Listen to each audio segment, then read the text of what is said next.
சுக்கிரன் லக்னத்துக்கு 12ஆம் இடத்திற்கு ஆதிபத்தியம் பெற்றால் மாரகம் செய்யும் அதிகாரம் பெறுகிறார். பொதுவாக மேச லக்னம் 12ஆம் இடத்தில் சுக்கிரன் உச்சமாக இருக்கும். அதே மாதிரி மிதுன லக்னம் 12ஆம் இடம் ரிஷப லக்னத்தில் சுக்கிரன் ஆட்சி பெறுவார். சோழம் உச்சம் பெறுவார். உச்சத்துக்கு வேண்டிய ஆதிபத்தியம் மிதுனம் விருச்சிகம் லக்னத்திற்கு சுக்கிரன் 12 கூடியவன். இவற்றில் மிதுனத்திற்கு 5ஆம் இடத்து யோகாதிபத்தியம். துலா ராசியில் சுக்கிரன் ஆட்சியாக இருக்கிறதுனால யோகாதிபத்தியம் மாரகம் செய்வதற்கான வாய்ப்பு மிக குறைவு. விருச்சிகத்திற்கு சுக்கிரன் துன்பம் அதிகம் தருவார். காரணம், விருச்சிகத்துக்கு 7ஆம் இடத்தில் ரிஷபத்தில் சுக்கிரன் ஆட்சியாகவும், விருச்சிக லக்னத்திற்கு 12ஆம் இடமான துலா லக்னம் சுக்கிரன் ஆட்சியாகவும் இருப்பதனால் விருச்சிக லக்னத்துக்கு மாரக துன்பம் அதிகமாக இருக்கும். நோய் நொடிகள் அதிகமாகவே இருக்கும். வீட்டில் குடும்பத்தில் சண்டை சச்சரவுகளும் இருக்கும்.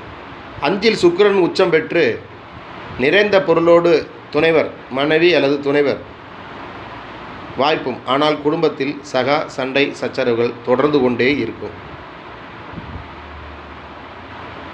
இது இந்த சுக்கிரனுடைய ஆதிபத்தியம். இதில் சுக்கிரனும் செவ்வாயும் எந்த ராசியில் சேர்ந்திருந்தாலும் ஒரு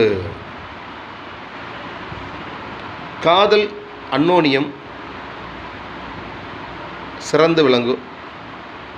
ஏன்னா சுக்கிரனும் செவ்வாயும் எந்த ராசியில் இருந்தாலுமே காதல் அன்னோனியம் சிறந்து விளங்குவதற்கு ஒரு வாய்ப்பாகும். அவங்க எந்த ராசியில் இருந்தாலும் லவ் அண்டர்ஸ்டாண்டிங்கில் விழுகாமல் இருக்க மாட்டாங்க. சில ராசிக்காரங்கள் பொறுத்து அவங்க விருப்பம் நிறைவேறாது. ஏன்னா சனி பகவான் நீசமாக இருந்தார்னா சனி அவங்களுக்கு நல்ல பாதையை காட்டுவதற்காக தராசு போட்டு எடை போட்டு அவருக்கு ஒரு நல்ல மன வாழ்க்கையை எடுத்து கொடுப்பதற்காக அந்த லவ்வை அந்த காதலை முறித்து விடுவார்.